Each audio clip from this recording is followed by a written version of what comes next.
Sa Numbers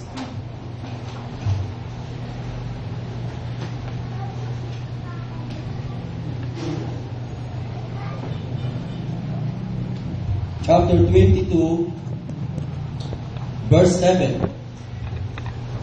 At ang mga matanda sa Moab at ang mga matanda sa Madian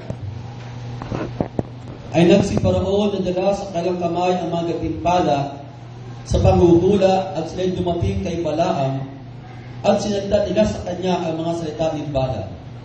At kanyang sinabi sa kanila, dito na kayo. Tumuloy ngayong gabi, bibigyan ko kayo ng kasagutan kung ano ang sasalitain ng Panginoon sa akin. At ang mga prinsipe sa Moab ay tumuloy na kasama ni Balaam.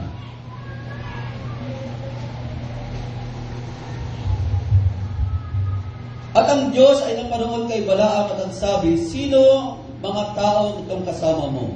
At sinabi ni Balaam sa Diyos, si Balak na anak ni Zippor, hari sa Moab, ay nagpasugo sa akin na sinasabi, narito ang bayan na lumabas sa Ehipto ay tumatakip sa ibabaw ng lupa, ngayon parito ka, sumpain mo sila sa akin.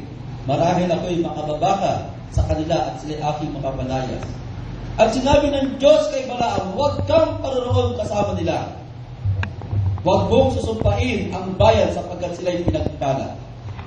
At si Balaam ay bumangon ng kinabugahan at sinabi sa mga prinsipe ni Balak, imaon kayo sa inyong lupain sapagkat ipinagkait ng Panginoon ang pahintulot na ako'y pumarong kasama ninyo. Napakaliwanag mga kapatid ng mensahe ng Diyos. Pero dito po mga kapatid, sabi muli, at si Balak ay nagsugong muli ng maraming pang prinsipe at dalong mga mahal kaysa kanila.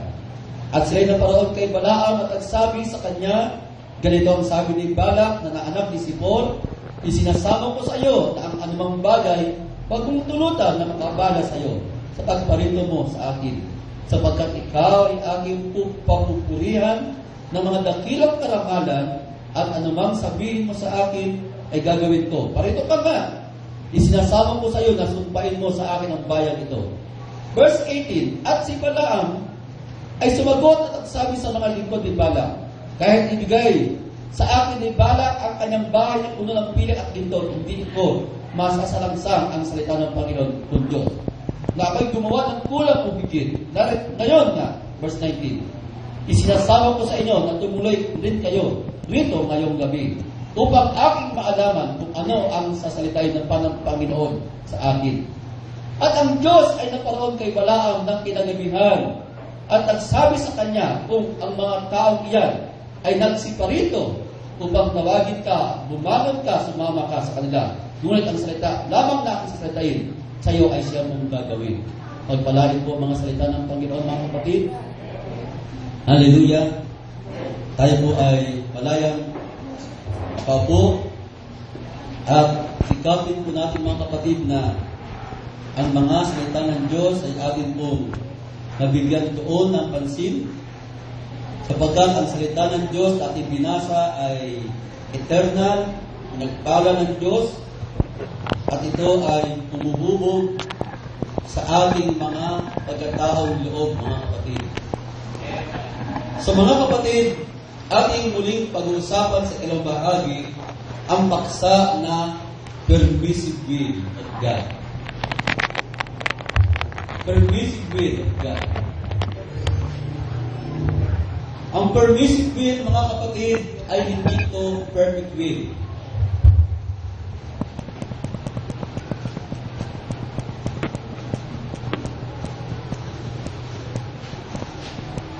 Hindi ito perfect will, mga kapatid. Ito ay kalooban mo na pinahintulot na lang ng Diyos na gawin mo. Bakit? Dahil sa katigasan ng iyong puso. Ang Diyos kailanman ay hindi niya binabago ang kanyang mga salita, mga kapatid.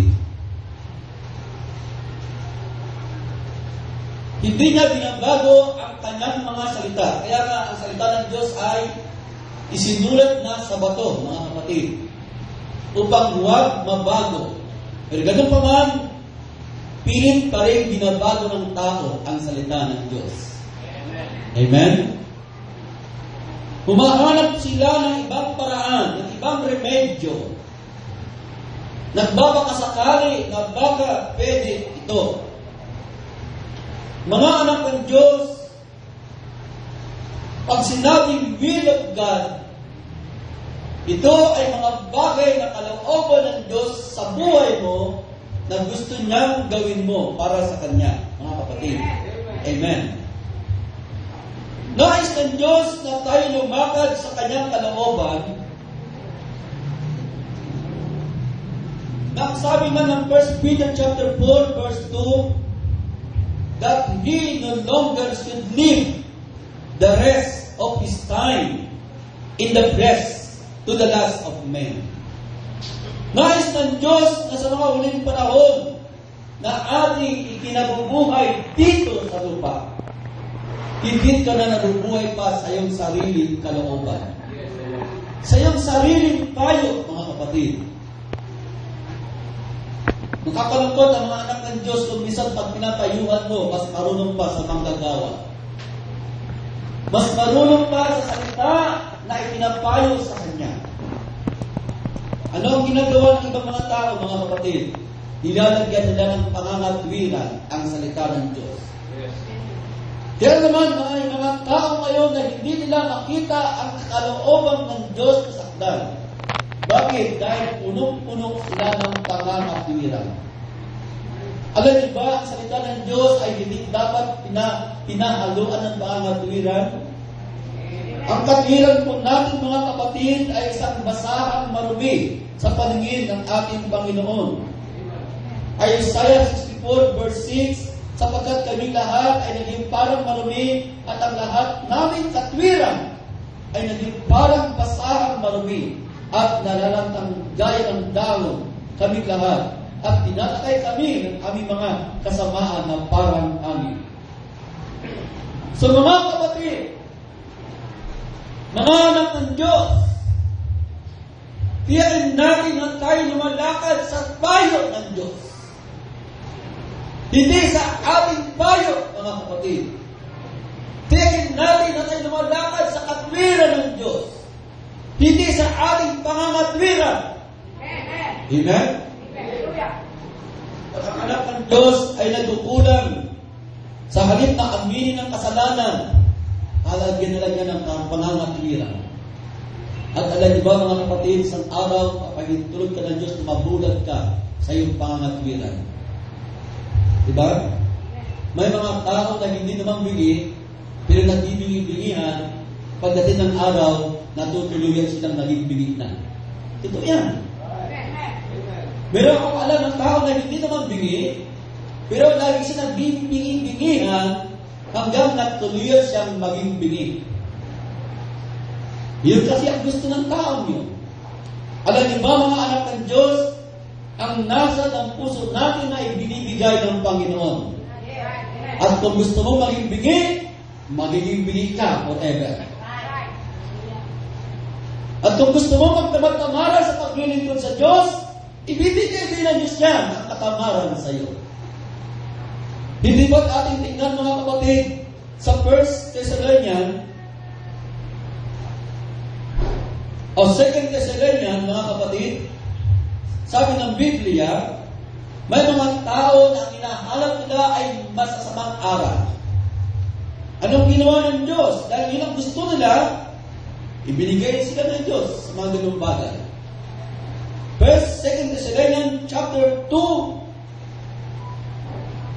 verse 9.